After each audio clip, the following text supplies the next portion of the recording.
ndabasuhuje abakunzi b'ibiganiro byacu mukomere cyane, ndibwira ko ibiganiro byacu bikomeza kubagirira umumaro, natwe ntabwo duhwema kubibaha kubera ko tuzi ko bihishe mu ibanga rikomeye cyane buri wese akeneye kumenya, ibanga ry'ubutumwa bwiza.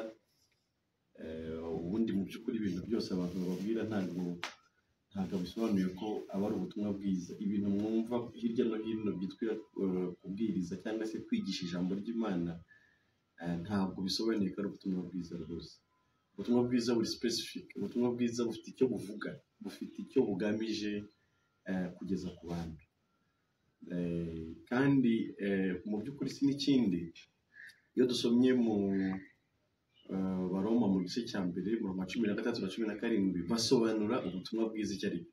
Namwe mujye musoma Bibiliya ni izanyu, Bibiliya ntabwo muzihejweho, ntabwo waba utunze Bibiliya ugenda gusaba gusomera nawe utisomera.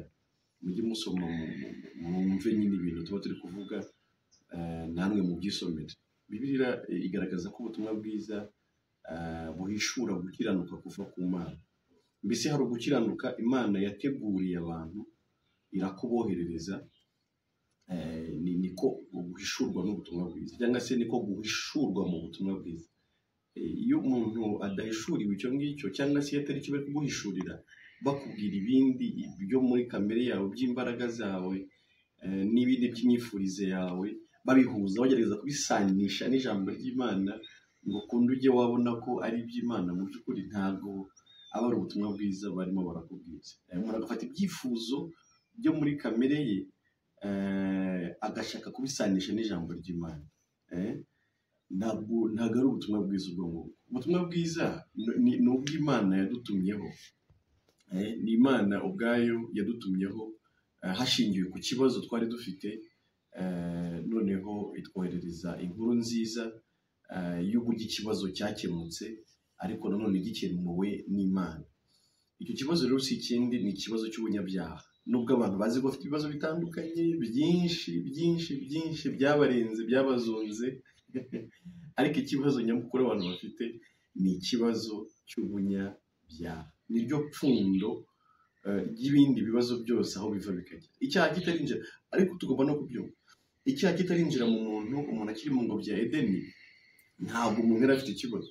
Umuntu yari abanye neza n'Imana, bityo akanabaho neza nyine n'ubuzima bwe bukaba bwiza.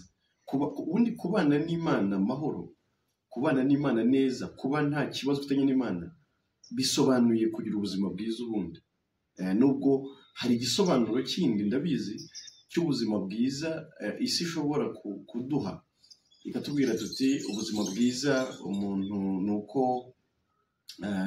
abarya ibimeze gutya, ni uko abatuye ahameze gutya, ni uko aba yambara ibimeze gutya, ni uko abagendera mu modoka imeze gutya, ni uko abana be baba biga ahameze gutya, ni uko abatuye muri karitsiye imeze gutya, mu by'ukuri ni uko ababa mu gihugu kimeze gutya. Ibyo bikitwa ubuzima bwiza, ariko c'est la définition du monde, cyangwa se bijyanye n'igisobanuro cy'isi. Ariko ubuzima bwiza mu by'ukuri buhaye ubusobanuro bwiza buhura n'ijambo ry'Imana, kubaho neza ni ukubaho ubanye n'Imana yawe amahoro, kuko Imana niyo mutangabugingo cyangwa se butangabuzima, niyo mutangabuzima. Ubwo rero kubana n'Imana amahoro, ubundi ubwabyo bihita bizana ubuzima bwiza bwose buturuka ku Mana, kuko Imana ariyo yatanze ubuzima. Urumva uwaduhaye kubaho ni Imana. Kubaho rero mu bushake bwayo, mu by'ukuri nibwo buzima bwiza umuntu ashobora kugira, kandi akabugira hano, akazana gukomezanya nyuma yo kuva mu mubiri. Urumva ubuzima buturuka ku Mana bwo ni ubw'iteka ryose, bwitwa ubugingo buhoraho, ubuzima bw'iteka. Kubaho neza hano ubanye n'Imana amahoro, ariko ukazanakomeza kubaho iteka ryose. Mu by'ukuri umuntu ashobora gufata Bibiliya agasoma, agasobanura bijyanye n'ubwenge bwe, ariko bijyanye n'inzara abantu bagira, akabasobanurira nyine bihura n'inzara y'iby'isi abantu bafite. ariko mu by'ukuri ntibabe hari ikintu bumvishe gituruka ku Mana cyabasha kurema imitima yabo, cyabasha kubeshaho imitima iri kumva ibyo. Burya ijambo ry'Imana riri imbaraga cyane kuregera, rikwiye kubeshaho umuntu umutima we ukabaho uguwe neza. Ariko iyo hatabonetse ukuri kw'ijambo rishorerwe n'imbaraga y'Imana, ahubwo rigashorerwa n'imbaraga z'abantu no kokera cyane no kuvuza induru no kugira gute, ibyo kuba abantu bavuze basakuza n'ibyuma birangurura, ibyo ntibitsindagira ijambo mu mitima ngo rigire icyo rirema, ahubwo ijambo rije rituruka ku Mana rigashorerwa n'imbaraga za Mwuka Wera, iryo ni ryo ribasha kurema umutima w'umuntu. Niba utarakanda subscribe kuri channel, mu by'ukuri wakabaye ubikora hakiri kare, kuko ibiganiro byacu nk'uko umaze kubibona bihoraho bizakomeza kuboneka. Ubwo rero wakanda subscribe tukabana tukungurana. Iyo uri kuri channel ubasha no kumenya ko ibiganiro biriho ukabikurikira, ariko ubasha no kutwandikira ukatwungura ati kuri iki ngiki se nanjye ko nasomye gutya ko ijambo rivuga gutya, tukaganira. Ni urubuga nyine, urubuga nicyo bivuze, ni aho abantu bahurira bakaganira bakungurana. Ushaka kujya kuri WhatsApp group watwandikira kuri 07844257. Niba uri hanze y'igihugu ni +250 7844252. Njye muvugana ni Emile Nshimiyimana. Niba uri mushya ku rubuga kuri channel, ayo niyo mazina yanjye. Ubwo reka tubanze tumenyane gutyo kugira ngo turakomeze nyine ikiganiro. Reka tuganire ku magambo ari muri Yeremiya igice cya 23 umurongo wa 5 n'uwa 6. Baravuga ngo dore iminsi izaza ubwo nzumburira Dawidi ishami rikiranuka, azima abe umwami kandi akorane ubwenge, azasohoza imanza zitabera no gukiranuka mu gihugu, niko Uwiteka avuga. Mu gihe cye Yuda azakizwa kandi Isirayeli azibera amahoro. Iri ni ryo zina rya shami rizitwa Uwiteka gukiranuka kwacu. Uwo shami uzaturuka mu muryango wa Dawidi mu buryo bw'umubiri, cyangwa wagombaga guturuka mu muryango wa Dawidi mu buryo bw'umubiri, ubundi ni Yesu Kristo. Ngo azitwa ngo izina ryitwa shami risobanura ngo Uwiteka gukiranuka kwacu. Mu by'ukuri usomye ibi bitabo byose kuva mu itangiriro ukagenda uhishuriwe n'Umwuka Wera, ariko umurikiwe n'Umwuka Wera, ugenda ubona ko ni Yesu wagiye uvugwa ko azaza. Hagaragaramo ikibazo n'uburyo cyinjiye mu muntu, uburyo umuntu yabaye umunyabyaha, n'uburyo Imana yamuhaye amategeko kugira ngo yisobanukirwe, atsindwe n'amategeko, amugaragarize ko adashoboye gukiranuka. Hanyuma ariko Imana noneho ikanatanga isezerano ry'undi noneho uzaza agacungura uwo muntu wananiwe gukiranuka. Niwe wuyu rero n'ubundi na Yeremiya yavuze. Niba ugenda mu kindi gice cya 31 n'ubundi cya Yeremiya, iryo sezerano rigakomeza rikagaruka. Ni henshi cyane, ba Yesaya bamuvuze henshi, ba Dawidi bagiye bamuhanura kuva kera. Mu by'ukuri Yesu yavuzwe n'abahanuzi, Mose amwandika mu mategeko kuva kera. Rero niwe wagiye uvugwa nk'utegurizwa abantu ko igihe kizagera, nubwo bananiwe gukiranuka, nubwo batashobora gukiranuka, ariko igihe kizagera babona umucunguzi uzabakura ku kivi cyo gukiranuka, uzabakura ku itashi yo gukiranuka, ari we Yesu Kristo, shami Uwiteka gukiranuka kwacu. Mu make Uwiteka ubwe yiyiziye mu isi kugira ngo abonera abantu gukiranuka batari kubasha gukiranuka, gukiranuka batari kubasha kugeraho, akubabonera. Uwo shami rero ari we Yesu Kristo, nyine n'ijambo, nk'uko n'ubundi tugaruka kumubona muri Yohana mu gice cya 1 mu butumwa bwiza bwa Yohana, cyangwa se mu butumwa bwiza bwa Yesu Kristo nk'uko bwanditswe na Yohana mu gice cya 1 guhera ku murongo wa 1, bavuga jambo wahozeho uhoranye n'Imana kandi wari Imana, nta cyaremwe kitaremwe nawe, yaje mu bye abe ntibamwemera, bakomeza kuvuga muri we harimo umucyo, harimo ubugingo, kandi ubwo bugingo bwari umucyo w'abantu. jambo yihindura umuntu abana natwe. Ubu rero niwe wakiranutse none mu myaka yamaze mu isi, yarakiranutse noneho we birakunda kuko nubwo yari yambaye umubiri w'abantu ariko yari Imana. Ubwo rero yabashije gukiranuka birakunda, akora ibyo Imana ishaka birakunda, ntiyagaragarwaho n'icyaha. Abaheburayo 4:15 arageragezwa mu buryo bwose nkatwe ntiyakora icyaha, ariko noneho arangije ahubwo aba ari we mu by'ukuri utubonera nyine insinzi ku gukiranuka twananiwe, ku gukiranuka twabuze, noneho aradutsindira atubonera gukiranuka kuzuye. Ariko si ibyo gusa, noneho afata n'ibyaha byacu byose twakoze nk'igitambo kizima kitagira inenge, kuko yagaragawe nta nenge gafite. Noneho yishyiraho, Yohana nabundi amuvuga mu gice cya mbere aho 29 yaravuze ngo dore nguriya ntama w'Imana ukuraho ibyaha by'abari mu isi. Bivuze ngo niwe wenyine wabashije gukiranuka birakunda, ariko arangije yishyiraho ibyaha byacu arabihanirwa.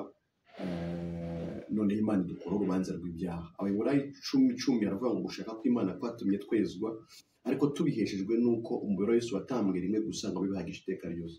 Muri make duhinduka abere imbere y'Imana, dukurwaho urubanza tubiheshejwe n'uko umubiri wa Yesu watambwe nyine nk'igitambo cyagombaga gutambwa kikamena amaraso, watambwe rimwe ngo bibe bihagije iteka ryose. Abaheburayo 10:17 ho Imana iravuga ngo ibyaha byacu n'ubugome bwacu ngo ntabwo izabyibuka ukundi. Aho rero niho umuntu noneho akwiye kumvira neza ko yacunguwe, niho umuntu akwiye kumvira neza ko yababariwe, niho umuntu akwiye kumvira neza ko yakuweho urubanza rw'ibyaha imbere y'Imana, ariko ku bwa Yesu Kristo. Icyo ni nacyo gituma ubana n'Imana amahoro. Abaroma 5 mu guhera ku murongo wa mbere ngo nuko rero ubwo twatsindishijwe no kwizera dufite amahoro ku Mana. Icyo nicyo kiguhesha kugira amahoro ku Mana. Iyo kiguhesha kubaho ubanye n'Imana amahoro, nta kibazo ufitanye n'Imana, ubikesha Yesu Kristo. Noneho rero ni nabwo ujye wakwinjira mu mugambi w'Imana, cyangwa se mu buzima bwiza Imana yakugeneye kubaho nk'umwana wayo. Natwe dufite abana, umwana iyo ari kumwe n'umubyeyi we babanye amahoro, babanye neza, byumvikana neza ko umubyeyi niwe ufite inshingano zo kwita ku mwana. Umubyeyi niwe ufite inshingano zo kumenyera umwana buri kimwe cyose. Ariko kuva umuntu nyine yajya kure y'Imana, umuntu n'ubundi umutima umubwira ko kubaho kwe kwashingira mu mbaraga ze, mu bushobozi bwe, mu byo abasha kwikorera.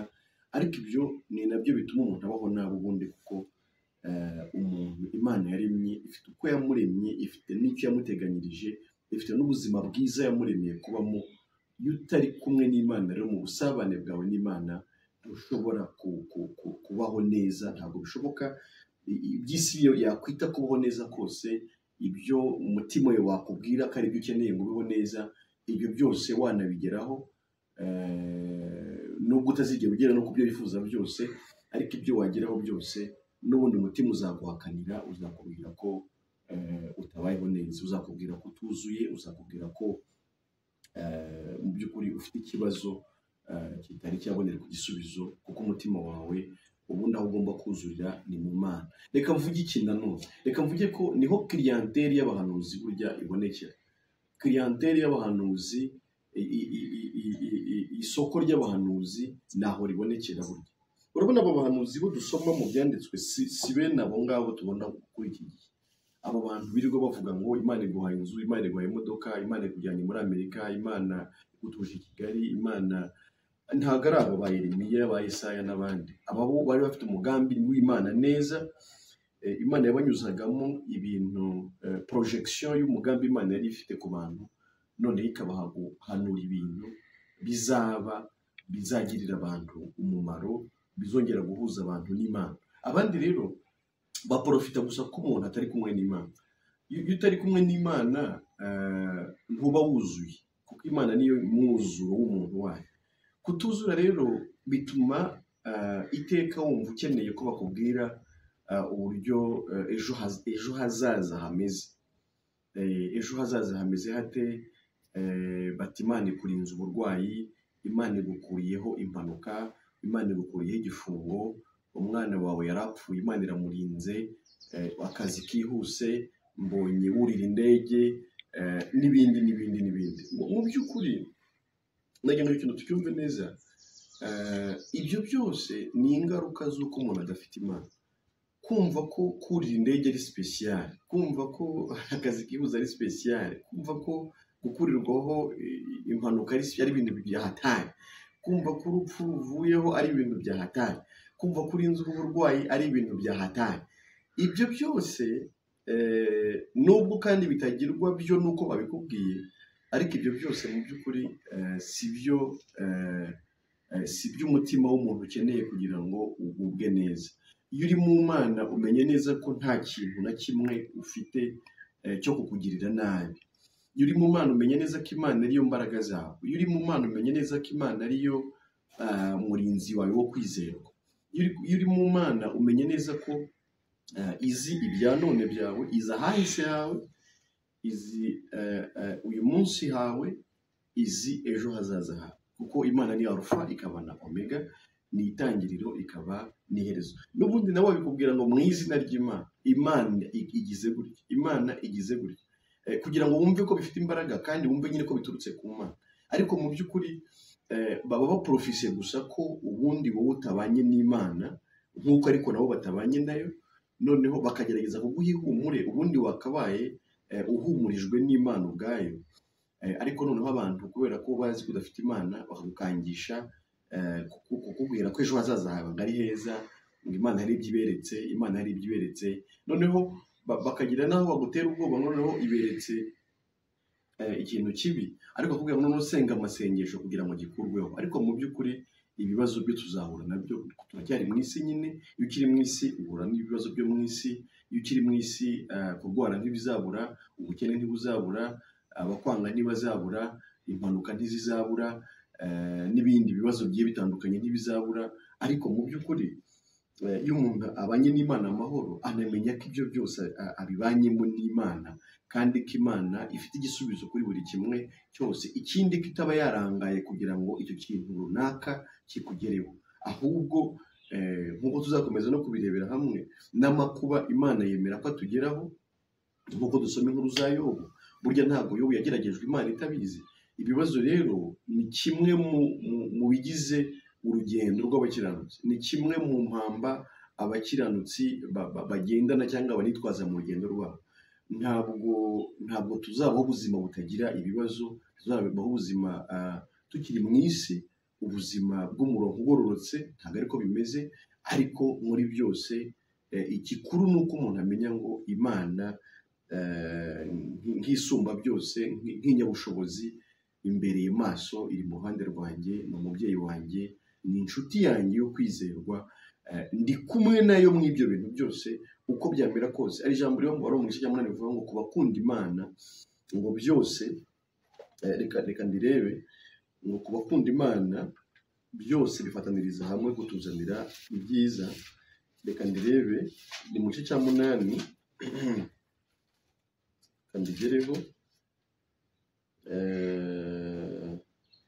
umurongo wa 28. Abaroma mu gice cya 8 umurongo wa 28 haravuga ngo kandi tuzi yuko ku bakunda Imana byose bifataniriza hamwe kubazanira ibyiza, ari bo bahamagawe nk'uko yabigambiriye. Nawe utekereza nk'iryo jambo. Ubundi kutagira Imana bituma n'ijambo tutaryumva nyine, kuko ubundi ntabwo wakumva ijambo utaryumvishijwe nayo, binyuze mu mwuka wera yaduhaye kugira ngo aduhishurire ijambo ry'Imana. Ni byose yavuze ngo azagenda ku bya data abiduhereze, yenda no ku ijambo nyine akariduhereza. Ndashaka kuvuga iki? Ndashaka kuvuga ko nyine ku bakunda Imana byose bifataniriza hamwe kutuzanira ibyiza. Ubwo iryo jambo ubwaryo ririmo igisubizo cy'ibibazo byinshi cyane. Ku bakunda Imana n'uburwayi bubazanira ibyiza, ku bakunda Imana n'ubukene bubazanira ibyiza, ku bakunda Imana no kwangwa n'abantu bibazanira ibyiza, ku bakunda Imana ibibazo by'uburyo butari bumwe bibasha kubazanira ibyiza. Mbese byose Imana ibikuramo ibibagirira umumaro. Ubwo rero ntacyo gukuramo, ntacyo kujugunya, ntacyo kuvuga ngo iki singishaka, cyangwa dusenge amasengesho ngo yo kudukuriraho ibi n'ibi. Kandi Imana ivuga ngo ku bakunda Imana byose bifatanyiriza no kubazanira ibyiza. Ntiwumva ko ikibazo gusa ni uwo mubano w'umuntu n'Imana uba udahari, ariko iyo uhari ubasha no kumenya ngo mu makuba yanjye hari icyo Imana ishaka ko nigamo, hari icyo Imana ishaka ko menya, hari icyo Imana ishaka ko nsobanukirwa kurushaho.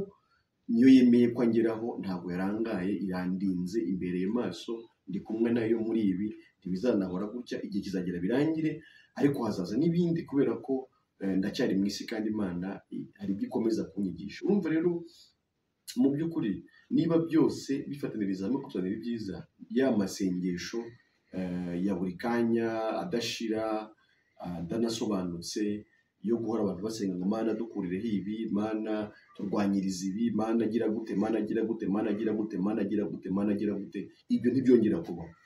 Ntacyo gira gutera ubwoba. Uravuga uti icyo Imana yakwemera ko kibaho kibeho mu bushake bwayo, izi mpamvu yacyo niteguye kucyakira no kukigenderamo, ukagishimira Imana. Irindi jambo rivuga ngo mu bibaho byose duhore dushima. Ntiwumva ko umuntu akwiye gushima mu bibaho byose? Ariko ibyo ni iby'abakiranutsi, ni iby'uwo muntu wamaze kwizera Yesu Kristo, uwo shami witeka gukiranuka kwacu. Njyewe utabasha gukiranuka, ariko Kristo ari we shami yanzaniye gukiranuka, yampesheje gukiranuka imbere y'Imana. Noneho ubwo ndi umukiranutsi ku Mana mbikesha Yesu, noneho mbanye n'Imana amahoro. Kandi ubwo mbanye n'Imana amahoro, binavuze ko n'ibindi bintu byose nzabana nabyo amahoro kubera Imana ndi kumwe nayo. Ubwo rero mu by'ukuri kwari ukugaragaza cyane iby'uwo shami waduhesheje kuba abakiranutsi imbere y'Imana, ariko ngaragaza ko iyo wamaze kuba umukiranutsi, noneho n'ijambo ry'Imana ritangira kugira imbaraga ku buzima bwawe, ritangira kugira igisobanuro ku buzima bwawe, utangira kuba ubuzima butandukanye n'ubwo wabagamo kera ukiri umunyabyaha. Kubura amahoro, urumva biva ngo nta mahoro y'umunyabyaha. Yesaya niwe wabihanuye, igice cya 57:21, nta mahoro y'umunyabyaha. Ubwo nta mahoro y'umunyabyaha rero bivuze iki? Bivuze ko ubuzima bwose umuntu arimo akiri umunyabyaha, atarasobanukirwa uburyo Imana igira abantu intungane, ngo Imana imuhe no kubyizera mu mutima we nawe abe intungane, nta mahoro ashobora kugira. Ubwo bishatse kuvuga ko na bimwe baguhanurira bibaye nta mahoro, bidahari bitabaye nta mahoro, ariko binabaye nta mahoro. Nta mahoro uzigera ugira. Kuvuga ngo visa kujya muri Amerika uzajyayo, ariko bifuze no kugaruka, nabyo ubone ntibigukundiye, kubera ko hariya siho hari amahoro, si naho hari ubuzima bwiza. Uzajya Canada, ariko si nuko bazaba biguhanuriye, n'abandi bajyayo n'abatabihanuriye bajyayo. Nugerayo utekereze ngo ni igisubizo cy'ibibazo byawe, ya mahoro waburaga ugiye kuyabona bitewe n'igihugu urimo, ariko uzagerayo nabwo wifuze kugaruka, uvuga ati ariko wamugana ahubwo ndabona mu Rwanda ariho byari bimeze neza, kuko nta mahoro nyine y'umunyabyaha. Iyo modoka uzayigira, ariko yicaramo unayitwaye uzumva itakubera igisubizo cy'umutima. Ikibazo gakiri mu mutima, ntabwo ikibazo kiri inyuma.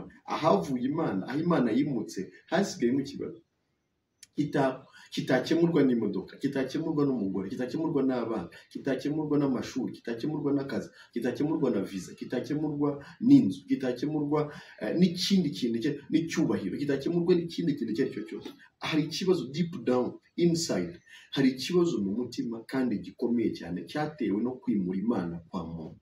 Icyo rero nticyakemurwa n'ikindi kintu icyo ari cyo cyose, keretse umuntu yongeye kuronka ya Mana biciye muri Kristo, ko ari waduhuje nayo, umuntu akongera akabana n'Imana amahoro. Aho niho umuntu yongera gutuza, niho umuntu yongera kumva atekanye, niho umuntu yongera kwishima bigakunda, niho umuntu yongera kugira ubuzima bwiza bigakunda, hadashingiwe ku by'inyuma, hadashingiye ku buryo byagenze inyuma.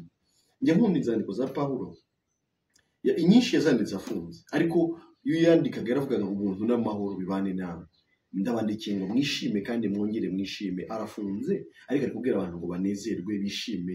Ubwo nawe arishimye, nicyo ushatse kuvuga, ntabwo watanga icyo udafite, nubwo afunze ariko aranezerewe. Aho rero niho hari ibanga ryo kubaho neza, no udakangwa ngo bigenze gutya bigenze gutya bigenze gutya. Uko byagenda kose, niba Uwiteka ari mu ruhande rwacu, nta mubisha dufite. Uko byamera kose tuzaba amahoro, tuzatinya, tuzagubwa neza, kubera ko Uwiteka ari mu ruhande rwacu. Numva nabasoreje aha, mbararikira gukomeza gukurikira ibiganiro byacu, kubera ko nakagaruka bikomeza kubaho bikomeza gutambuka.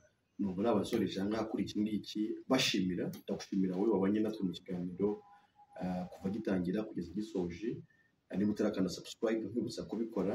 Niba ushaka kujya kuri groupe WhatsApp 07844257 twandikire tugushyireho, usaba gukanda share kugira ngo bigere no ku bandi. Twandikire muri comment kujya ushaka gusobanuza cyangwa kunganira kugira ngo dukomeze twinteractinge, dusangire ijambo ry'Imana. Ibindi mbaragije rero ubuntu bw'Imana, amahoro y'Imana abane namwe mwese. Amen.